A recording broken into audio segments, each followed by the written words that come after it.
Hello everyone. BSc final year के पिछले video तक हमने वाटर टेबल लेवल के डिग्रेडेशन के बारे में पढ़ा था।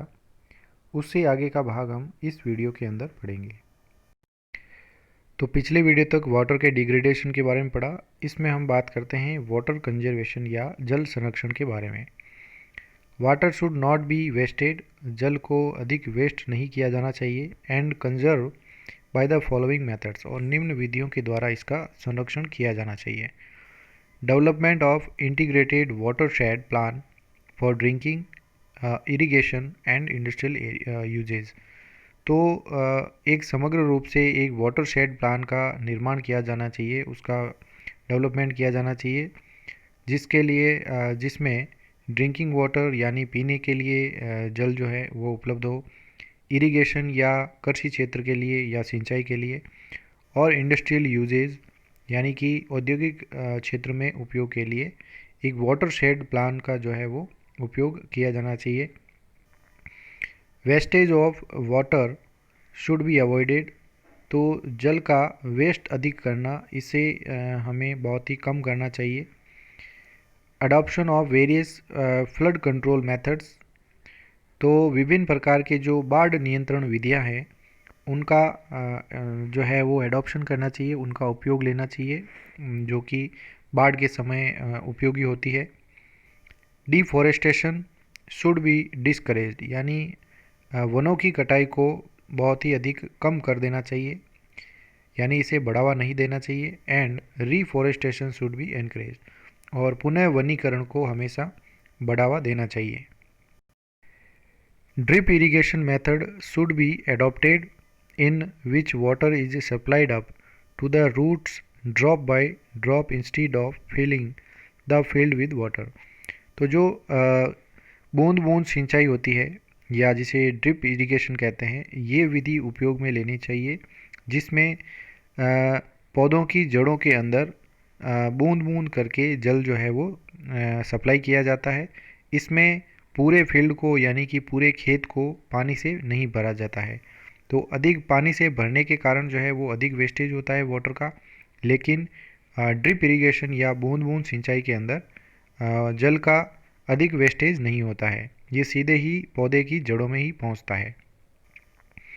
Harvesting of rain water technique should be promoted, तो जो वर्षा जल उपलब्ध होता है या बारिश के समय जो जल आता है उसका हार्वेस्टिंग या उसका भंडारण या संग्रहण करना चाहिए। ऐसी तकनीक जो है वो अधिक बढ़ाई जानी चाहिए। As it being encouraged by government, और इसे सरकार के द्वारा भी अधिक प्रोत्साहन मिलना चाहिए। Rain water which falls on roofs of buildings is collected into deep tranches in the ground, तो जो रेन वाटर या वर्षा जल होता है जो कि छतों के ऊपर गिरता है बिल्डिंग्स के, इसे कलेक्ट करके डीप ट्रेंचेज यानी गहरे खड्डों के अंदर, जो कि ग्राउंड के अंदर खोदे जाते हैं, उनके अंदर इन्हें सीधा ही छोड़ देना चाहिए। तो रेन वाटर जितना भी बिल्डिंग्स के ऊपर आता है इन्हें सीधा ही गड्ढों में भर देना चाहिए। It thus refills ground water instead of just flowing into open drains, तो ये इसके कारण ये होगा कि इस प्रकार के जो ट्रेंचेज या गड्ढे बनाते हैं ग्राउंड में, उनके अंदर जब ये वर्षा जल जाता है, ये ग्राउंड वाटर यानी भूमिगत जल को वापस रिफ़िल करता है या भर देता है, और ये जो जल होता है सीधे ही खुले नालों के अंदर बहता नहीं है, तो ये सीधा ही ग्राउंड वाटर के अंदर चला जाता है। इसके बाद आती है एयर यानी हवा। Air forms an important renewable resource, natural resource, तो हवा जो है यह एक महत्वपूर्ण नवीनीकरणीय नेचुरल रिसोर्स बनाता है। Air is very essential for all living organisms, तो सभी जीवों के लिए जो सजीव उपस्थित हैं पृथ्वी पर, इन सभी के लिए हवा सबसे ज़्यादा आवश्यक है। As human beings require oxygen, और मानव को भी जीवित रहने के लिए ऑक्सीजन की आवश्यकता होती है।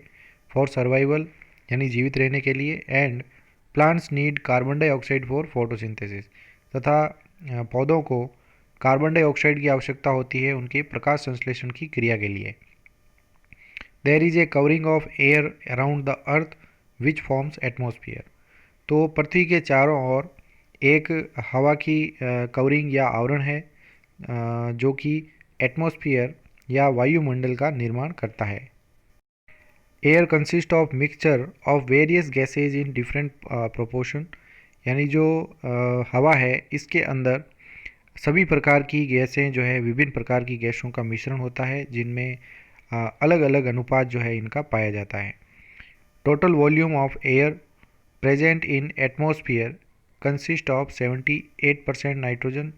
तो जो संपूर्ण आयतन है हवा का जो वायुमंडल के अंदर उपस्थित है उसमें से 78% उनमें नाइट्रोजन है, 21% ऑक्सीजन है और 1% जो है अदर गैसेज या दूसरी गैसेज हैं, जैसे कार्बन डाइऑक्साइड आती है, इसमें अमोनिया है, मीथेन है, हाइड्रोजन है, ओजोन, नोबल गैसेज जैसे कि आर्गन है, नियोन है, हीलियम है, क्रिप्टॉन, जीनॉन और रेडॉन। तो ये इस प्रकार की नोबल गैसेज भी वायुमंडल में पाई जाती है, लेकिन जो मुख्य भाग जो बनाती है वायुमंडल का वो है नाइट्रोजन और oxygen.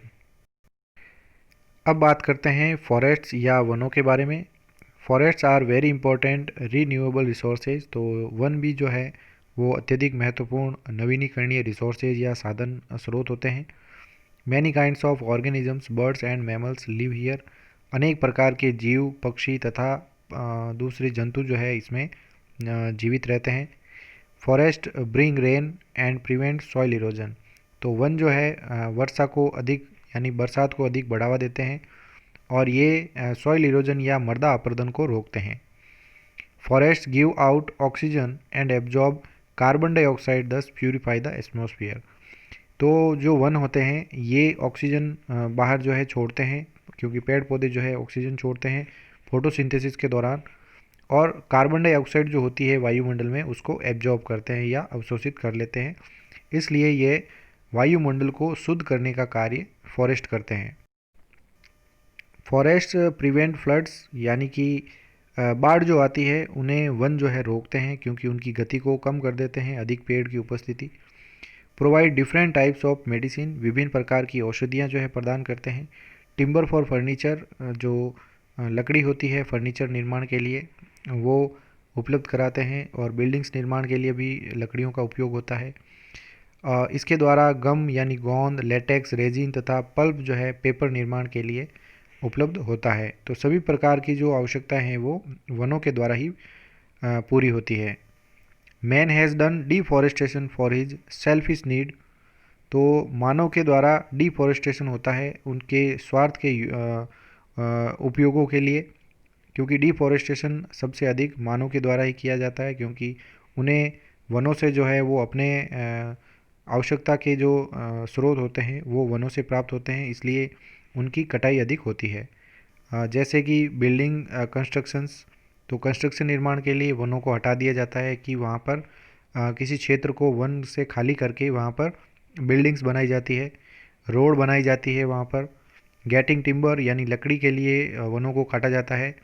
Villagers cut tree to get wood for burning purpose. तो जो आसपास के गांव में रहने वाले जो लोग होते हैं वो पेड़ों को काटते हैं और बर्निंग पर्पज़ यानी जलाने की लकड़ी जो है वो वहाँ से उपलब्ध होती है उनको। अब बात करते हैं डिफॉरेस्टेशन के होने वाले प्रभावों के बारे में। पहला आता है soil erosion is the result of deforestation. तो वनों की कटाई के कारण सबसे अधिक सॉइल इरोजन या मृदा अपरदन होता है। Deforestation affect rainfall and water cycle is disturb. तो वनों की कटाई के कारण जो रेनफॉल या वर्षा जल होता है ये प्रभावित होता है और जल चक्र जो होता है ये डिस्टर्ब होता है। Oxygen carbon dioxide balance is disturb. तो ऑक्सीजन व कार्बन डाइऑक्साइड का जो साम्य होता है ये डिस्टर्ब होता है, विच में लीड टू एयर पोल्यूशन, जिसके कारण जो है वो एयर पोल्यूशन या वायु प्रदूषण जो है वो अधिक देखने को मिलता है। Habitat of various animals. तो विभिन्न प्रकार के जंतुओं के हैबिटेट या आवास जैसे पक्षी, इंसेक्ट या कीट इज डिस्ट्रॉयड, ये सभी नष्ट हो जाते हैं। Due to which certain species of animal and birds में एक्सटिंक्ट। और इसके कारण जो कुछ विशेष प्रकार की जो प्रजातियां होती है एनिमल्स की या बर्ड्स की ये धीरे धीरे वहाँ से विलुप्त हो जाती है। अब बात करते हैं फॉरेस्ट कंजर्वेशन या वनों के संरक्षण की। Afforestation of deforested area become necessary to get sufficient rainfall. तो जो डिफॉरेस्टेटेड एरियाज़ है यानी जहाँ पर वनों की कटाई अत्यधिक हो चुकी है, वहाँ पर एफॉरेस्टेशन या पुनः वनीकरण जो है वो आवश्यक है। वहाँ पर सफिशिएंट मात्रा में या पूर्ण मात्रा में रेनफॉल को या वर्षा को प्राप्त करने के लिए। Forest should be protected from fire. तो जो ये वन होते हैं इन्हें जलने से बचाने की आवश्यकता है, इन्हें यहाँ सुरक्षित रखा जाना चाहिए। Forest fire can be controlled by spraying fire extinguishing solution. तो जो आग को बुझाने वाले स्प्रे होते हैं, इस प्रकार के सॉल्यूशंस या विलेनों का उपयोग करके जो वनों में लगी हुई आग होती है उन्हें कंट्रोल किया जा सकता है। Over grazing should be avoided. तो जितने भी पालतू पशु होते हैं उनकी अधिक चारण जो है उनको कम करना चाहिए, यानी किसी एक स्थान पर अधिक पशुओं का चारण जो है वो नहीं होना चाहिए। In reserve forest no commercial exploitation should be allowed. तो जो रिजर्व फॉरेस्ट होते हैं या संरक्षित वन जो होते हैं उनके अंदर किसी भी प्रकार के कॉमर्शियल एक्सप्लॉयटेशन या उनका उपयोग जो है वो नहीं होना चाहिए। They should be protected from fuel starved villagers and fodder starved kettles.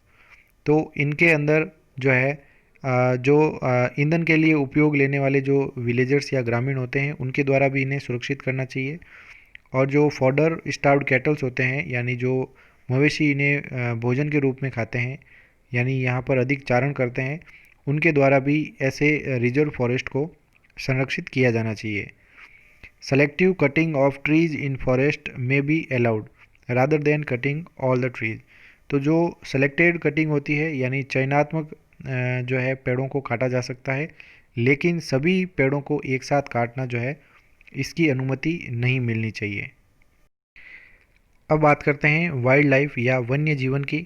Wild life conservation and forest conservation are very close related. तो जो वन्य जीव संरक्षण है और वन संरक्षण है ये दोनों ही आपस में बहुत ही घनिष्ठ संबंधित है आपस में। Wild animals lost their habitat due to deforestation. तो वनों की कटाई के कारण जो वन्य जीव होते हैं वो अपना आवास खो देते हैं। And they either migrate or die in scarcity of food and shelter. तो ये या तो वहाँ से माइग्रेट या पलायन कर जाते हैं या भोजन और आवास की अनुपलब्धता में वो वहाँ पर मृत्यु को प्राप्त हो जाते हैं, यानी वहीं पर मर जाएंगे। Hunting of animals for food, skin, bones, horns and Ivory is responsible for reduction in number of wild animals. तो शिकार जो होता है वाइल्ड एनिमल्स का, वन्य जीवों का, जो कि फूड भोजन के लिए, त्वचा के लिए, उनकी हड्डियों के लिए, सींगों के लिए, और जो हाथी दांत होते हैं, जो आइवरी होते हैं, उनके कारण जो है इनका हंटिंग किया जाता है। और ये सबसे अधिक रेस्पॉन्सिबल या उत्तरदायी है वन्य जीवों की संख्या में कमी के लिए। Some animals are gun down only for the fun and sport which is very cruel activity.